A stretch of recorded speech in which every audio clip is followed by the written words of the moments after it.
Hey everybody, it's Brad with the Big Family Homestead, and in today's video is, well, yes, I have a bee in my bonnet, and I am here to hopefully illuminate a problem that I think is going to affect everyone, and I mean everyone, and that is this. Well, let me back up. You guys know I'm a beekeeper, or at least I used to be a beekeeper until we moved to Wisconsin, and now we've got to rebuild our hives and do all that kind of stuff. So I'm not currently keeping bees, but I have for many years. Now, I came across an article that really was disturbing, and I checked it out to make sure that it was true. I found multiple sources that echoed the same thing, and that is this. It's nothing new. It's not brand new, I should say, but it was new to me, and it's going to affect everyone, and not just for this one specific topic. It's a broader issue, and that's this. I saw this article that a company whose name will not be spoken, because if it's spoken, YouTube will pull this video down, and I know that because it's happened to me before. But the company that I'm referring to rhymes with on-san toe or something like that. Something similar rhymes with that. And they have purchased, in the past, a company called Beelogics. And what they do is they have genetically modified honeybees to be a few things. First of all, imagine this, resistant to the chemicals that they sell to the marketplace. They've genetically modified them to resist it 7 times more than regular bees that you would keep.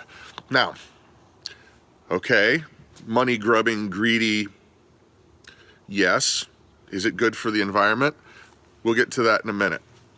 But not only are these bees resistant to these chemicals that make everybody dependent on them, including the farmers, because they have seeds that only work with the chemicals that they sell, or else they won't pollinate, which means they don't get a crop. I digress, hold on. So these bees now are going to be genetically predisposed not to be affected by the aforementioned chemical cocktail of death, okay? Not only that, but they are also going to be transgenic, meaning they don't need a queen bee anymore. Not even if the bees are fed what's called royal jelly, which stimulates naturally a queen to be created in a hive. Now, okay, let's pause for just a second. There's a company who has created a product, and originally it probably was a good idea. Originally they were probably like, hey, this pesticide, this is great, it'll help farmers out, they can produce more crops, they can do better, we'll feed the world, all that yada yada, yippee skippy, and I think it was a good idea. However, at some point, they started twisting it and manipulating it until it made it to the point where you can't grow without it. And if you do get a yield at all, it's emaciated and nothing. So what you have is you got this company that has created a problem. They've made a problem that you have to buy a solution from them to fix the problem. And then it keeps going and going and going and getting bigger and bigger and bigger until there's nothing you can do. You can't really fight it. Now, there are folks that are fighting it, non-GMO people, the organic people, they're fighting it. But now this kicks me in the pants. And we're going to come back to the bees, but can you believe that this company actually is patenting genes? Look it up. If I'm lying, I'm dying, folks. And I'm going to get to the point why this is so important to all of us, every single one of us, in a minute. But I want to continue to expound upon the issue, the problem, because it is huge. It's massive. So going back, you've got a company that has made a problem, and the only solution to the problem is one that they're going to sell to you. Does that sound good? Reasonable? Not to me. But then it gets bigger and gets bigger and gets bigger. So even in the world of beekeeping, what has happened is they have found that lo and behold, all these things are spraying on the plants, it's killing bees. Colony collapse disorder, CCD. Look it up. It's called a neonicotinoid. There's another company that makes it and sells it. And guess what? Our Congress, who just happens to have people that are on the board of that company, they go back and forth. They work as lobbyists and, you know, in the swamp in DC, and then they go back and forth to working for this company and yada yada. And they're more than strange bedfellows. Okay, so they favor these companies, the government does, and they allow them to be doing nonsense that they shouldn't be doing because this one's greasing this one's wheels and vice versa. And so these neonicotinoid chemicals that are out there have been killing bees. It's just that simple. And so now they've created the product, they've created the problem. Lo and behold, we'll come in and we'll sell you resistant bees. You're not going to have to worry about the pollination problem of the world anymore. We got you covered. Now, that's huge and it's wrong and it's massively insane that they're doing that. But that's just one teensy-weensy sliver of a problem. Here's the big issue for me, guys. Why are these companies, now I know you're going to be screaming at the computer right now, you're going to go money. And yes, money and power, but there's also something we need to talk about. Why are these companies being allowed to manipulate the entire destiny of humans for profit? Money and power, yes, I get it. Here's the issue.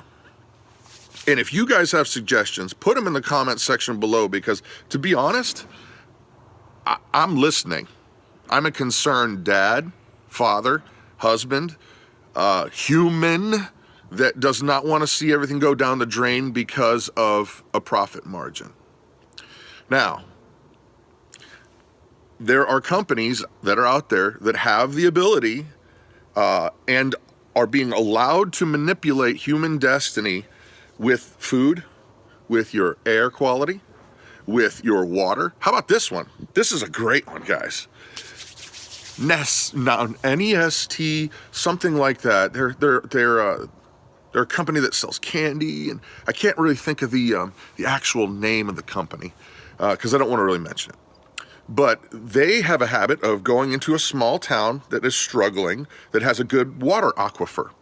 Then what they'll do is they'll make a sweet deal with the local economy. They'll slap a park in. They'll make sure that this one school gets repaired. But for basically pennies to them, they will buy the rights to drain the aquifer in the town, and they will pump out billions and billions and billions of gallons of water, and they'll go sell it back to them or to someone overseas or to some other place.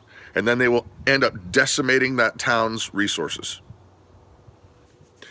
Here's the point.